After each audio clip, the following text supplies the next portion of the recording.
بداية الموسم واللي يشوف فريق الزمالك وأحواله ما يقولش إن ده أبدا هيبقى حاله.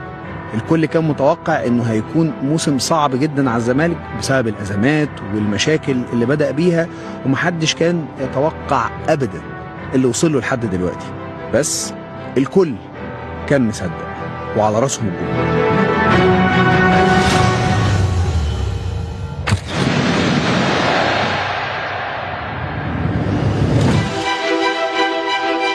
ما كنتش اتخيل ان احنا نتصدر الدوري وننافس على افريقيا في ظل الظروف اللي احنا فيها ديت. ومين كان متوقع ان الزمالك هو اللي يكمل مع ان الفرق المصريه كلها طلعت من افريقيا؟ انا مش كنت متوقع خالص ان نادي الزمالك يعني ينافس على لقب الدوري.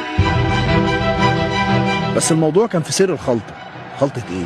دي ملحمه بطلها جمهوره الوفي اللي كان كلمه السر وطول عمره كده. يقولوا مفيش فلوس، الجمهور يشحن لعيبته. يتقال مفيش صفقات، الجمهور يبقى هو الصفقة الأهم. ورا الزمالك حناجرهم لن تصمت ومجدهم محال أن يسقط. احنا طول عمرنا فيها أزمات، بس الأزمات اللي موجودة حاليا صعبة جدا، فالحمد لله الأزمات دي خلتنا اللي احنا نجري ورا الفريق وندعم الفريق. الأزمات بتخلينا نشجع الزمالك أكتر. احنا عمرنا ما نبطل نشجع الزمالك، احنا في ظهر الزمالك على طول. احنا عضو في نادي الزمالك، لو قفلوا 7 بوابات واحنا وقفنا بره احنا قدام نادي الزمالك بنعدي من قدامه، هو مجرد لينا شرف.